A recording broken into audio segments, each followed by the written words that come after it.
Now in this case, I'm just reflecting this across the x-axis. I'm not translating at all, which means that my vertex is still at 0, 0. But what happens is,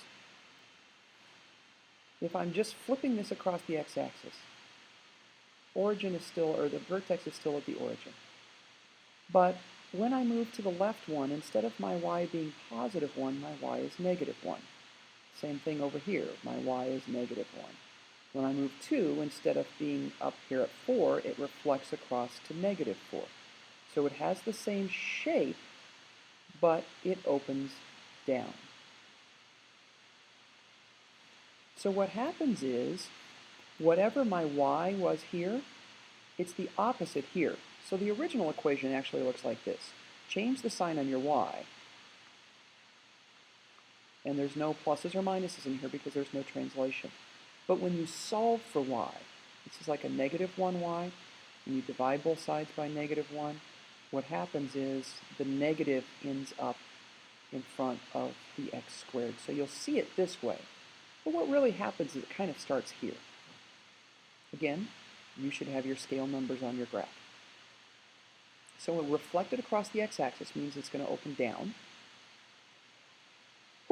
Excuse me. And then after that, you pick up the vertex, move it 4 units left and down 2 units. So since I'm moving the vertex to the left, I'm going to move my axis to the right. And since I'm moving my vertex down 4 units and then also this thing's opening down, I'm going to put this axis up pretty far. So first I'm going to find my vertex. It's 4 units to the left and down 2 units from the y equals x squared vertex. Doesn't talk about a shrink or a stretch, so this has the same shape, but it opens down. So if I move 1 to the left or right of the vertex, my y goes down by 1.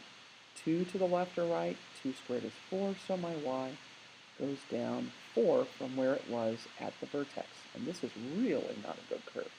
I move my paper when I do this the way that I showed you to turn your paper on its side. It's easier to draw a good curve in there. Turn it on the side, draw one half, turn it on the other side, draw the other half.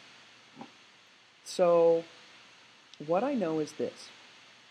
It went down 2 units, so I'd have to add 2 to get back up to the original y value at 0.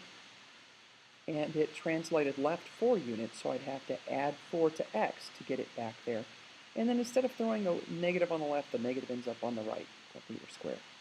Subtracting 2 from both sides to get the y by itself, y equals, don't forget your negative sign, and then your x plus 4 squared, and then subtracting 2, we'll put a minus 2 there.